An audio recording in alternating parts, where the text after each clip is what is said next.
Konten yang perlu diwartakan di dunia digital adalah konten yang harus berkualitas. Dan dimulai dengan apa? Kedekatan kita dengan Kristus.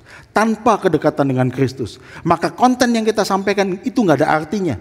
Kita hanya ngomong kosong, tapi tidak mengalami tentang Yesus sendiri.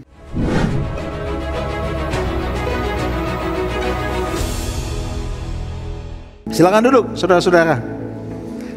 Kenapa salam kemenangan? Karena teman-teman kita semua masih berada dalam minggu-minggu Paskah. Minggu-minggu kemenangan, ya.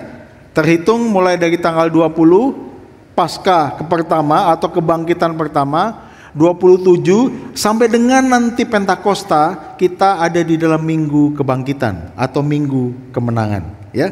Dan di dalam minggu kemenangan ini, di dalam minggu kebangkitan ini, kita akan bicara tentang satu hal yang sangat relevan dengan kehidupan kita saat ini, yaitu Injil di ujung jari. Saya boleh tanya, jarinya yang telunjuk bisa angkat tangan.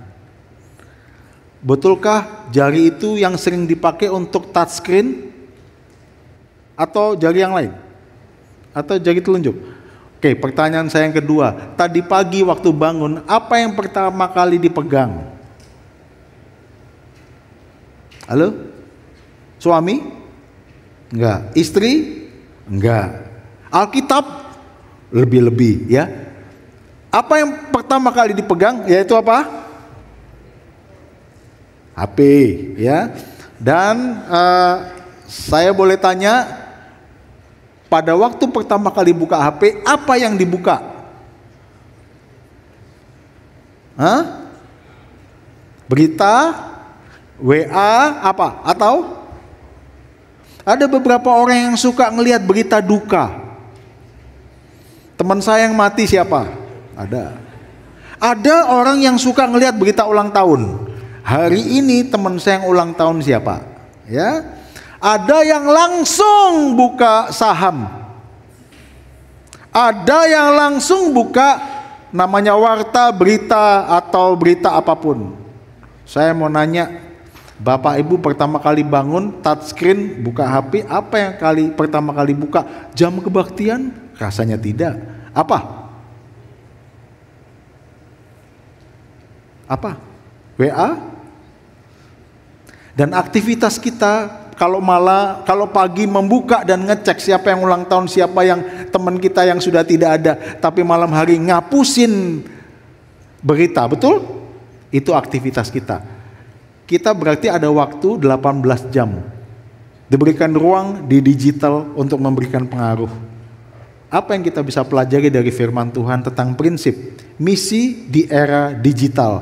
Dengan tangan telunjuk, dengan fasilitas screen, HP, kita bisa memaknainya sebagai ruang misi Allah di tengah-tengah dunia global ini. Mari kita buka Alkitab kita. Dua ayat yang saya akan baca, Matius 28 dan Kisah 28. Mari kita buka Alkitab. Matius 28 ayat yang ke-10, kemudian kita melanjutkan Kisah Rasul 28 ayat yang ke-30 sampai dengan 31.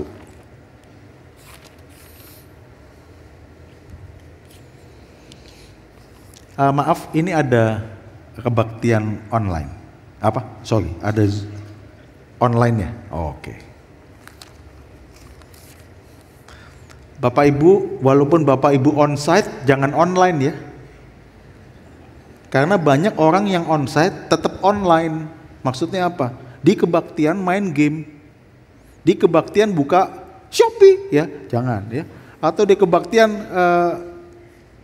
lihat YouTube. Tolong pada waktu kebaktian onsite jangan online. Kasih tahu kiri kanannya. Kamu onsite jangan online, kasih tahu.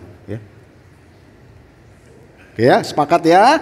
Yang kebaktian onsite jangan online. Yang online ditunggu onsite. Ya, ini kan ada yang online nih, ditunggu onsite. Oke, kita buka Matius 8 ayat 10. Saya akan bacakan karena ini masih dalam minggu Paskah.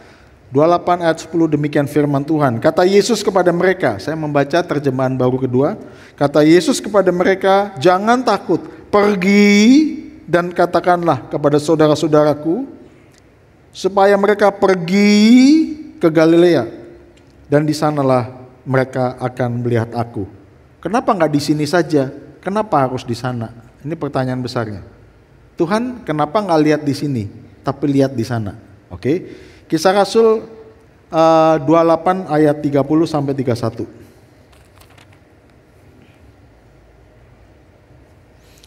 Paulus keliling dunia saat itu, yaitu Asia Kecil, Eropa, Asia. Keliling kemana-mana, Galati semua dikelilingi. Keliling. Pada satu titik kecentok dia. Masuk penjara. Ya, pada waktu masuk penjara di Roma, 2 tahun penuh dia di penjara rumah.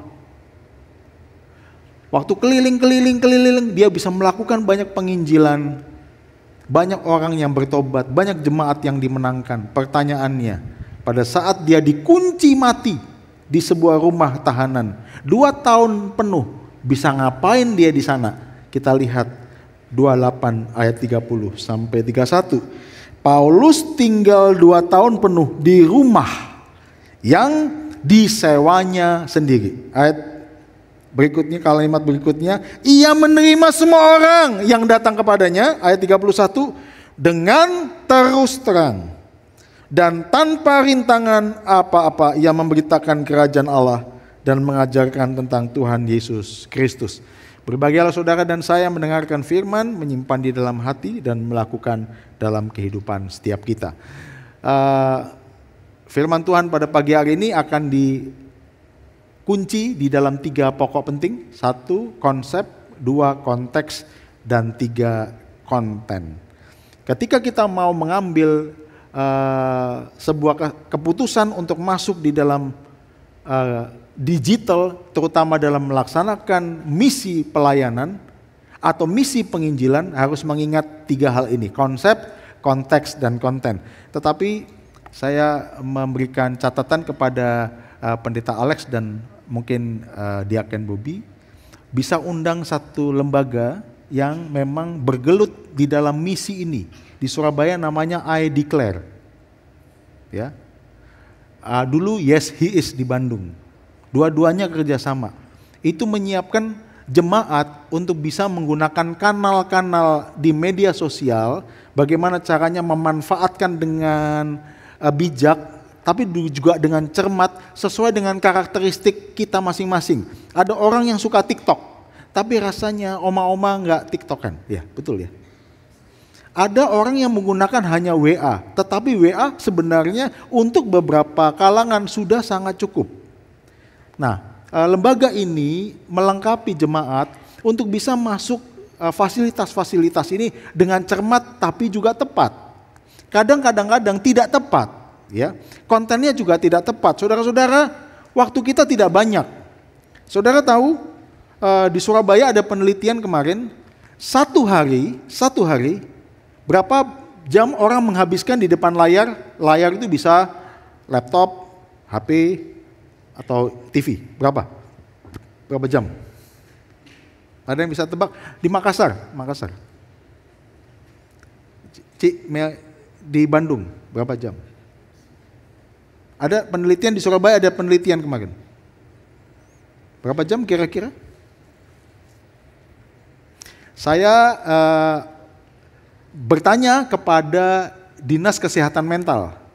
Karena kami GKI Pregolan kerjasama sama Dinas Kesehatan Mental di Surabaya. Pas kebetulan yang menjadi ketua Dinas Kesehatan Mental adalah orang GKI, tempat saya melayani. Dan yang menarik, kami menangani 3.000 anak yang kecanduan screen. Ya, 3.000 anak, 3.000 itu banyak. Berarti 3 kalinya gedung ini.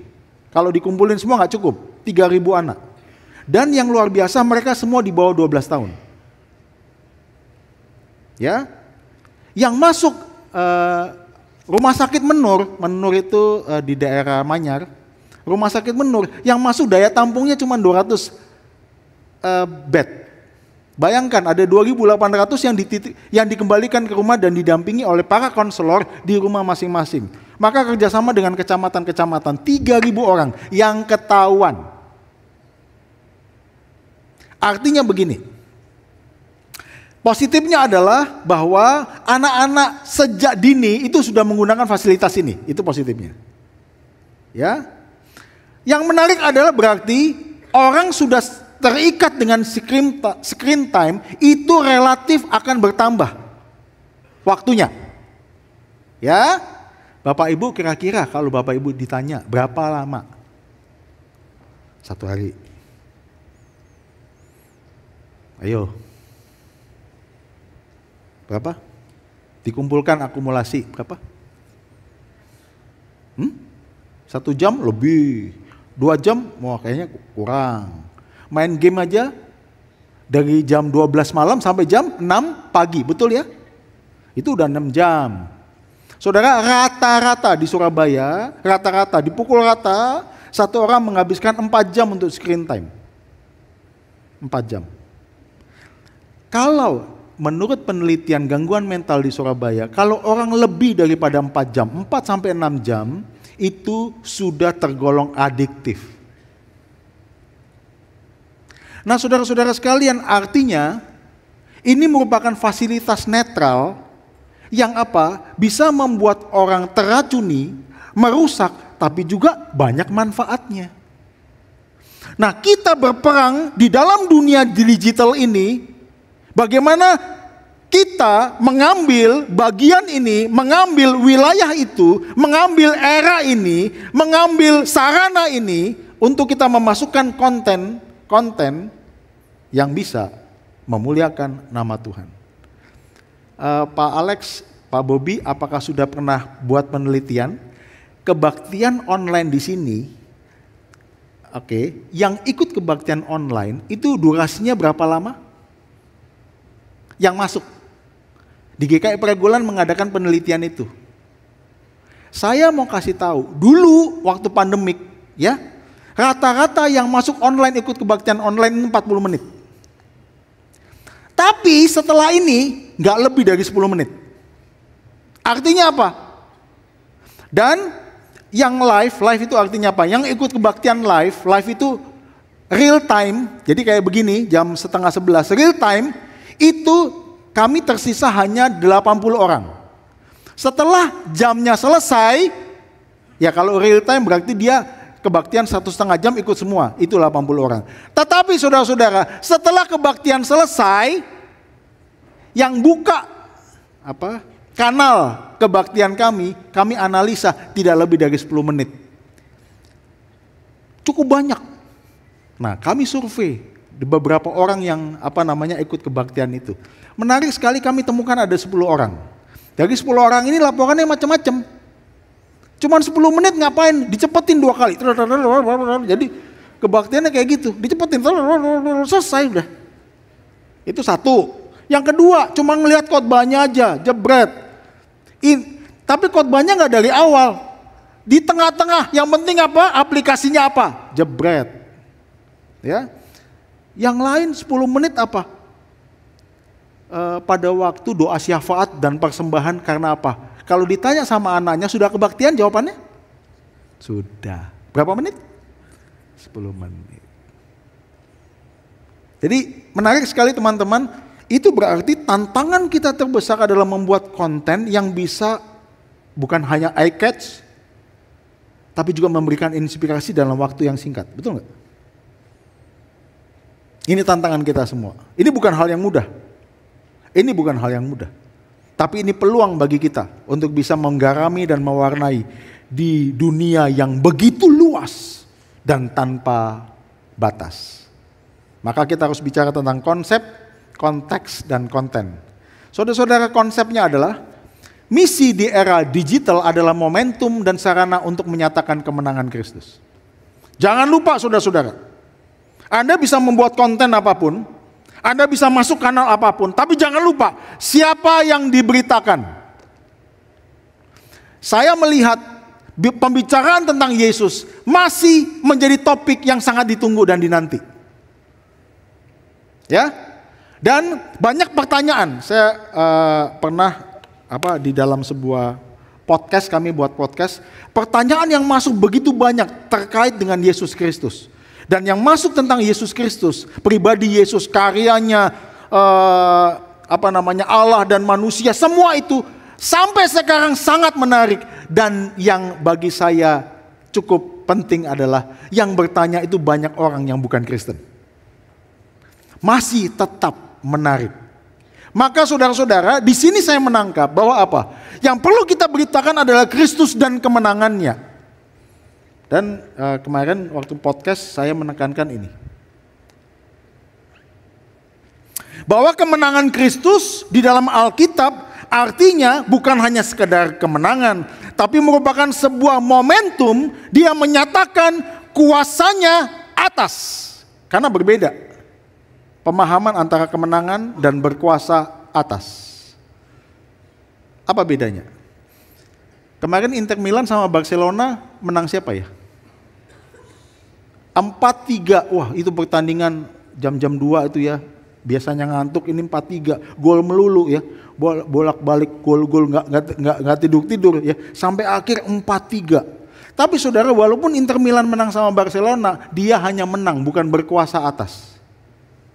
Ketika Inter Milan menang sama Barcelona, Inter Milan tidak berkuasa atas. Kata berkuasa atas itu berarti dia punya otoritas dan legalitas untuk menaklukkan.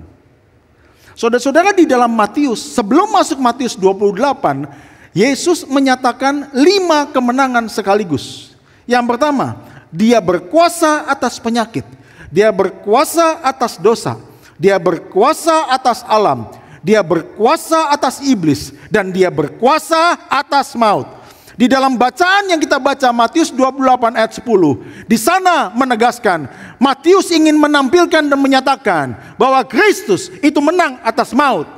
Saudara-saudara, maut adalah kuasa. Rasul Paulus menggambarkan, ini kuasa yang membelenggu manusia. Tapi kuasa yang membelenggu manusia itu dipatahkan karena Yesus punya otoritas dan kekuatan menaklukkan maut. Wah, ini luar biasa. Dan sebelum Matius itu ditulis, kalau Anda membaca Matius 27, maka ada satu peristiwa yang digambarkan secara dramatis oleh Matius. Apa itu? Pada waktu Yesus disalibkan dan menyerahkan nyawanya.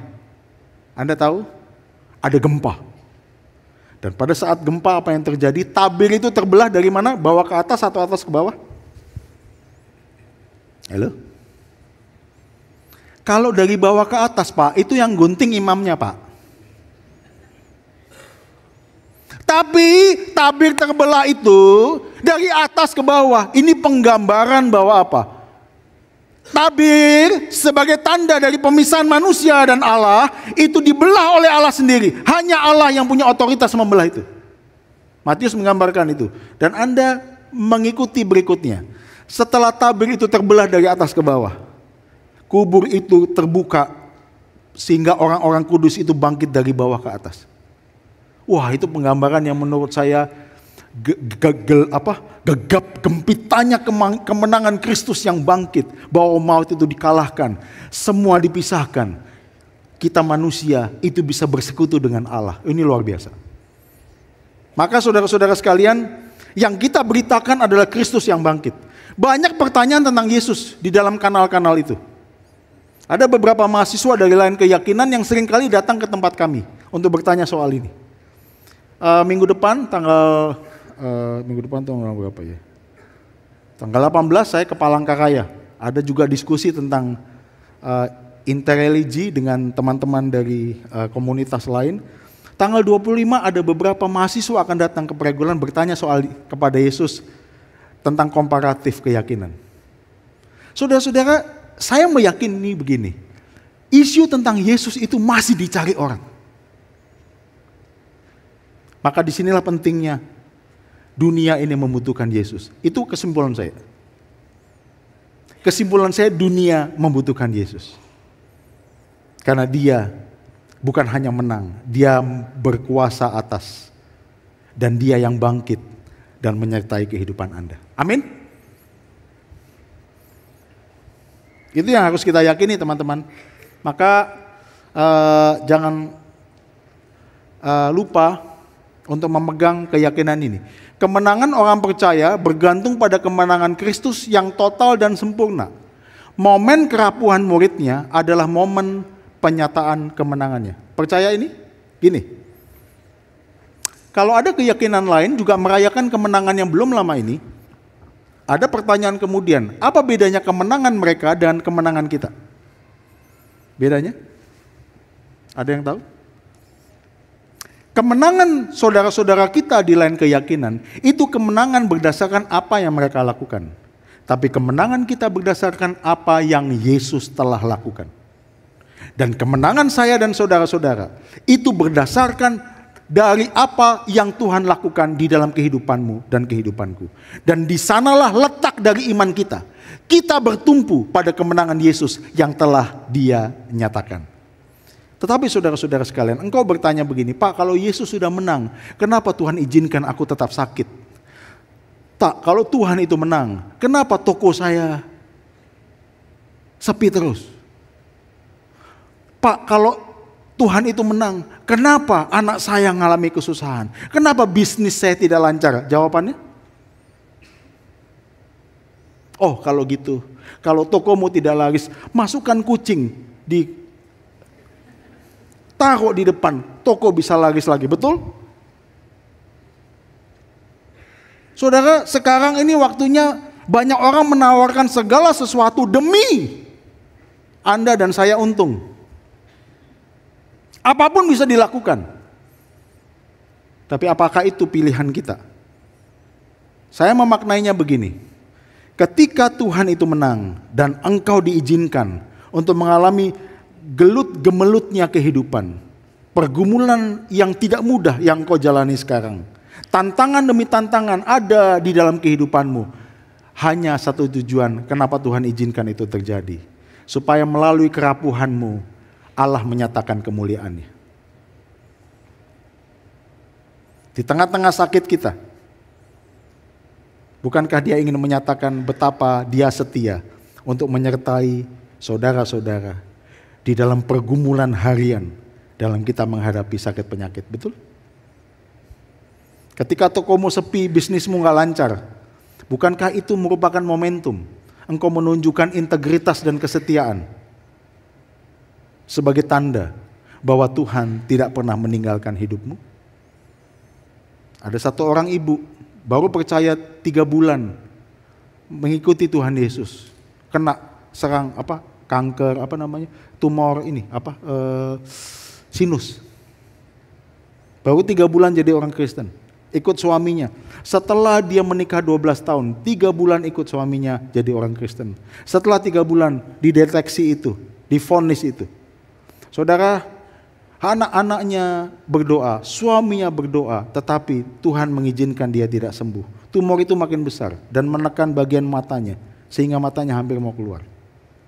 Masuk ke rumah sakit, anaknya semua mendampingi, kiri dan kanan.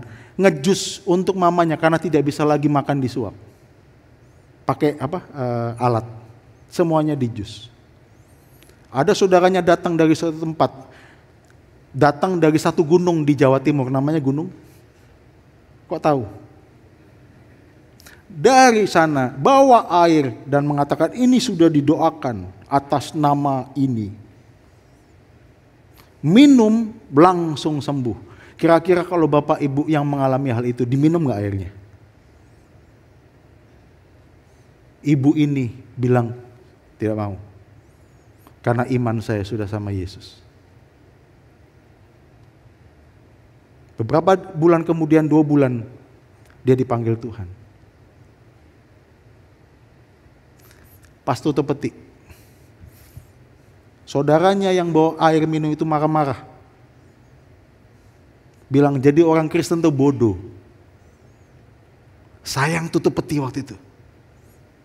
Di sebelah saya ngomong bodoh-bodoh. Jadi saya khotbah Yesus bangkit, dia bodoh. Yesus bangkit, dia bodoh. Akhirnya sudah. Beberapa waktu berikutnya, saudaranya yang ngasih air itu, yang bilang bodoh-bodoh itu, nyari saya. Mau ketemu sama Pak Sandi, deg-degan saya. Kan sekarang zamannya premanisme ya. Ini deg-degan. Ngapain nih? Mau ketemu Pak Sandi berdua aja. Waduh, deg-degan lagi saya. ngomong sama kantor gereja. Akhirnya saya ketemu. Iya Su, sebelum saya ngomong dia ngomong. Saya ngomong dulu. Tolong Pak Sandi ajarin ke saya Tuhan yang dipercaya ponakan saya. Saya pikir, loh katanya dulu nggak akan mau. Begini, sebentar saya selesaikan dulu. Saya mau percaya pada Tuhan yang dipercaya sama ponakan saya. Walaupun dia sakit dia tetap percaya. Saya mau Tuhan yang kayak gitu.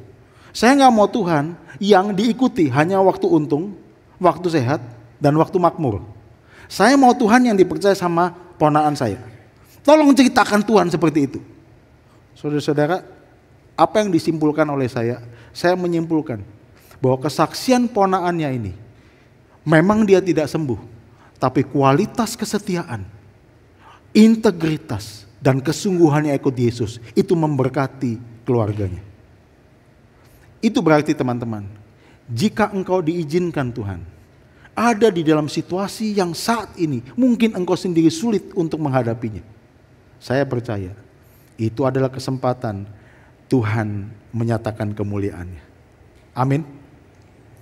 Kasih tahu kiri kanannya, sabar, kasih tahu. Sabar ya. Kalau engkau sedang ada di dalam pergumulan itu, sabar. Tuhan ingin menyatakan sesuatu melalui kehidupan. Yang kedua, saudara-saudara, konteks misi era digital adalah tidak ada di mana-mana, tapi ada di mana-mana. Wah, ini maksudnya apa Pak Sandi? Ini membingungkan nih. Oke, saudara-saudara, saya nggak ada di Surabaya nih, tapi pada satu saat, saya tidak ada di dalam rapat remaja di GKI Pragolan pada satu saat, tapi nama saya dibawa-bawa. Begini kata anak-anak remaja, menurut Pak Sandi, pemuritan tuh harus fokus dan membangun relasi. Saya nggak ada di sana, tapi saya ada di sana. Apa bentuknya saya ada di sana? Komitmen saya. Apa yang ajaran saya? Bapak Ibu saudara-saudara punya cucu di Surabaya atau di Jakarta, ya, atau di tempat lain. Nama kita dibawa-bawa. Engkong itu kalau ke sini pasti beli es krim. Engkongnya ada di Makassar, cucunya di Jakarta. Tapi kenapa engkongnya dibawa-bawa? Karena cucunya selalu ingat sama engkongnya. Saudara-saudara sekalian, engkau mungkin tidak ada di mana-mana, tapi engkau ada di mana-mana. Engkau memberikan inspirasi dan impaktasi dampak dari kehidupan banyak orang. Sehingga apa saudara-saudara? Mungkin engkau tidak ada di sana, tapi engkau ada di sana. Repotnya adalah banyak orang ada di mana-mana, tapi tidak ada di mana-mana.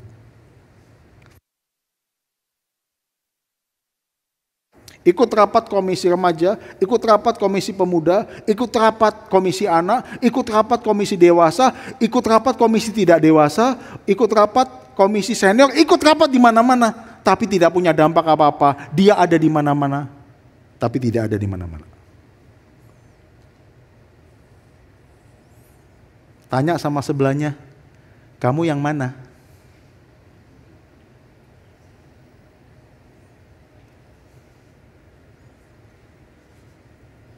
Itu berarti kita harus memperkuat apa? Legacy, inspirasi, dan impaktasi kita. Dan kalau saudara begitu siap untuk masuk kanal-kanal untuk memberikan inspirasi. Engkau tidak ada di sana, tapi engkau ada di sana.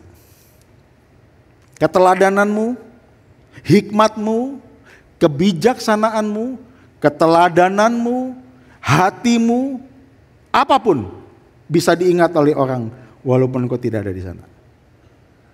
Saudara-saudara, Rasul Paulus di dalam Kisah Rasul 28, ya, kita tahu bahwa dia sudah keliling dalam tanda kutip dunia saat itu. Tapi pada satu saat dia dicangking. Dicangking itu apa ya?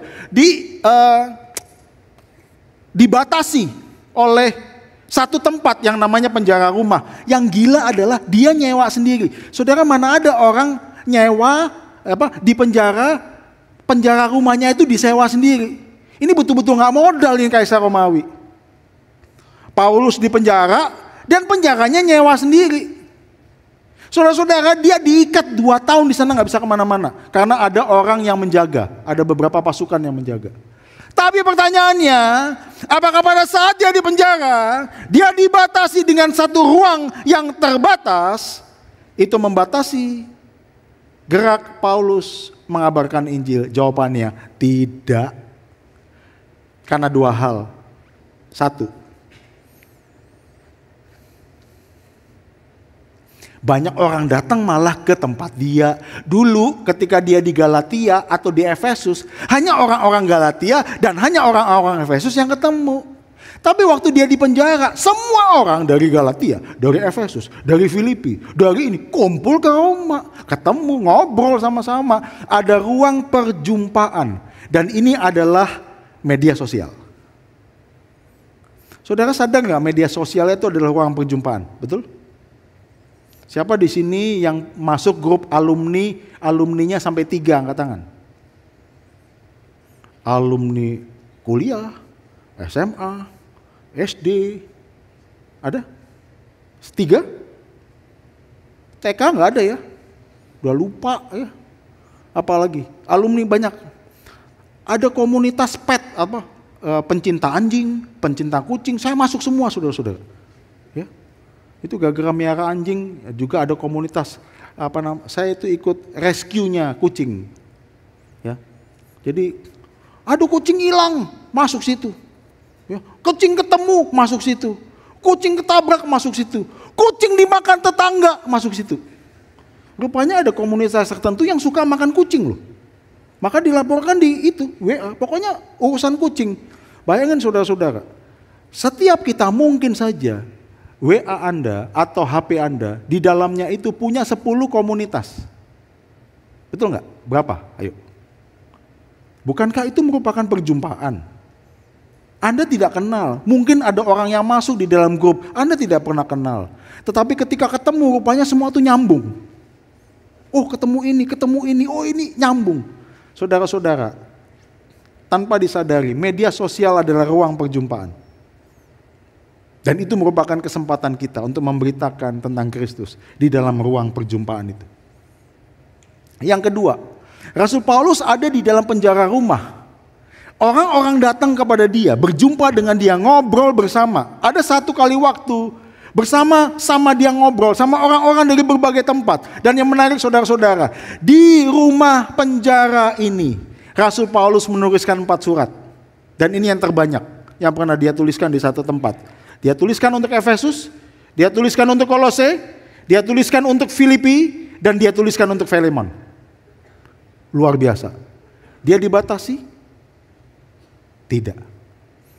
Di tempat yang terbatas, malah dia tidak terbatas. Ayat 31 mengatakan dia bisa lebih terus terang. Bukankah ini media sosial yang Tuhan sekarang ini izinkan kita masuk di sana? Bisa terus terang. Siapa yang bisa batasi? Orang lihat YouTube-nya GKK Makassar, siapa? Tapi pertanyaannya, ada nggak ketika ada orang mau datang ke sini, dia lihat-lihat. Mungkin ada orang-orang tertentu dengan atribut tertentu nggak bisa masuk sini, betul nggak? Tapi siapa yang buka kanalnya YouTube kebaktian? Kita tidak ada yang tahu.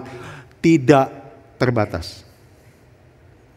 Maka saudara-saudara, ini kesempatan yang Tuhan izinkan di dalam era ini. Ini luar biasa ya saudara-saudara. Ini nggak tahu. Ini era yang luar biasa. Semua orang bisa akses kemanapun, ke dunia manapun dengan kondisi sekarang ini. Tapi hati-hati. Jemaat GKK Makassar juga bisa ikut kebaktian ke tempat lain. Ya? Betul? Siapa yang habis ini ngelihat kanalnya gereja lain, ya nggak apa-apa untuk lihat-lihat, nggak apa-apa. Cuman harus balik kemana? Ke gereja tempat Anda bertumbuh. Dan sebagai tubuh, engkau membangunnya, iya di sini.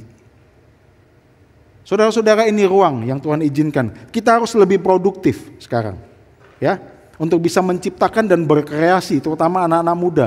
Yang ini merupakan duniamu, yang mungkin Anda lebih bisa fasih di dalam mengelola semuanya. Manfaatkan ini sebagai momentum Anda bisa menyiarkan dan lebih produktif. Ya, nanti saya usul, makanya bisa mengundang lembaga tadi, I Declare. Di Surabaya ini dia cukup aktif di dalam membentuk terutama anak SMP dan SMA, di dalam menciptakan konten-konten di dalam kanal-kanal ini ya. Nanti saya bisa kasih ke Boksu ya. Oke, yang ketiga, poin berikutnya, media sosial adalah ruang perjumpaan untuk memperjumpakan dengan hidup yang sesungguhnya. Siapa yang disebut dengan hidup yang sesungguhnya? Yaitu Kristus yang hidup. Maka dia yang harus kita beritakan dan kita perjumpakan. Saudara-saudara, yang ketiga, kontennya apa sih? Konten misi di era digital adalah apa yang Anda lihat dari Yesus dan apa yang Yesus lihat dari Anda. Pak, ini maksudnya apa sih? Maksudnya begini. Kita lihat ayatnya dulu. Ya. Saudara, di dalam ayat-ayat Alkitab ada 6 tempat lokasi setelah Yesus dibangkitkan selama 40 hari. Yerusalem, Emmaus, Yerusalem, ruang kosong, waktu dia ngasih bekas. Lalu dia pergi ke Danau Galilea, waktu dia ngomong sama Petrus, gembalakanlah dombaku. Langsung naik ke Bukit Galilea, di sana ngapain? Jadikanlah semua bangsa muridku. Balik ke Yerusalem, ngapain? Naik ke sorga dan mengutus, jadikanlah semua, jadilah saksi ke Yerusalem dan sebagainya. Ada 6 titik. Saya mau menegaskan poin ini. Mengapa Yesus memerintahkan murid-muridnya pergi ke Galilea untuk lihat aku? Kenapa nggak di sini? Kenapa di Galilea? Ada 3 alasan, saudara-saudara. Yang pertama, mendobrak konsep tradisi konservatif tentang roh. Saudara tahu, orang Yahudi konservatif itu percaya kalau orang tabrakan di situ, rohnya nyangkut di situ. Kalau orang mati di situ, rohnya ada di situ. Maka orang yang rohnya di situ, 7 hari di situ, 40 hari di situ, setelah itu baru kelayapan. Orang Asia memahami demikian. Saudara-saudara, siapa di sini yang punya pemikiran ini? Jangan ke sana, itu ada bekas tabrakan, darahnya kececer. Loh kenapa? Berarti roh orang itu masih di situ. Siapa yang percaya gitu? Orang Yahudi konservatif percaya itu. Ketika Tuhan Yesus nyuruh murid-muridnya ke Galilea, atau berada pada titik-titik itu, dia ingin menegaskan, aku memang dikubur di sini, tapi rohku nggak di sini. Dia ingin menegaskan dan mendobrak pemahaman konservatif bahwa apa? Dia ada di mana-mana. Itu yang pertama. Yang kedua, ketika dia suruh muridnya pergi ke Galilea untuk melihat aku, saudara-saudara perhatikan apa yang dilihat murid-muridnya tentang Yesus. Tuhan, aku kan lihat kamu di sini. Ngapain aku suruh pergi ke Galilea untuk melihat kamu? Apa maksudnya? Saudara-saudara, Yerusalem itu kota yang begitu penuh, tempat yang begitu ramai. Orang nggak konsentrasi. Apalagi Yesus barusan disalib di sana, masih dramatis, masih traumatis murid-muridnya. Kenapa Tuhan Yesus memerintahkan ke Galilea? Di sana tempat sebagian besar murid-muridnya, tempatnya lebih tenang. Dan di sana murid-muridnya bisa lebih jelas dan clear. Melihat bukan hanya tubuh Yesus, tapi melihat maksud Yesus, melihat kasih Yesus, melihat kuasa Yesus, dan melihat visi Yesus. Murid-muridnya bisa melihat Yesus lebih clear dan membangun hubungan yang lebih intim dengan Yesus. Tidak ada gangguan. Kenapa saudara-saudara? Ini penting karena poin yang ketiga. Dengan relasi itulah murid-muridnya akan membawa berita tentang Yesus yang mereka lihat. Saudara-saudara sekalian, murid-muridnya sudah mengenal Yesus selama 3 tahun. Mendengar ajaran Yesus selama 3 tahun. Tapi mereka juga gak ngerti apa yang Yesus maksudkan. Ketika mereka disuruh pergi ke Galilea, ada relasi yang mau dibangun. Ada sesuatu visi yang mau dibagikan. Ada satu poin yang mau ditekankan di dalam sebuah relasi yang dekat. Percakapan one on one dengan para muridnya. Dan berita itu saudara-saudara, kualitas berita itulah yang akan dibawa oleh murid-muridnya kemanapun mereka berada. Apa maksudnya? Saudara-saudara, konten yang perlu diwartakan di dunia digital adalah konten yang harus berkualitas. Dan dimulai dengan apa? Kedekatan kita dengan Kristus. Tanpa kedekatan dengan Kristus, maka konten yang kita sampaikan itu gak ada artinya. Kita hanya ngomong kosong, tapi tidak mengalami tentang Yesus sendiri. Buat apa, saudara-saudara? Kita boleh share tentang kuasa Yesus. Kita boleh share bahwa dia bangkit. Tapi engkau tidak mengalami kebangkitan Yesus. Engkau tidak mengalami kuasa Yesus. Buat apa? Yang disaksikan oleh orang di setiap screen dan waktu yang pendek bukanlah tentang informasi, tapi tentang kehidupanmu yang menyaksikan tentang Yesus yang hidup di dalam kehidupanmu. Maka saudara-saudara, saya mau mengakhiri dengan pernyataan ini. Klik.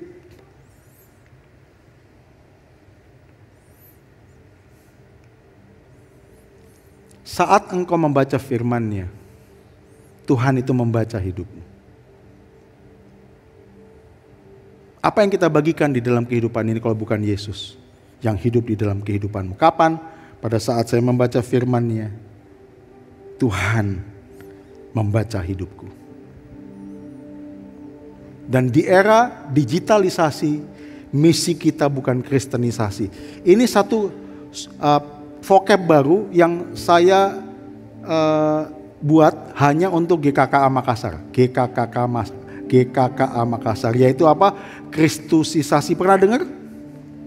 Coba 1, 2, 3.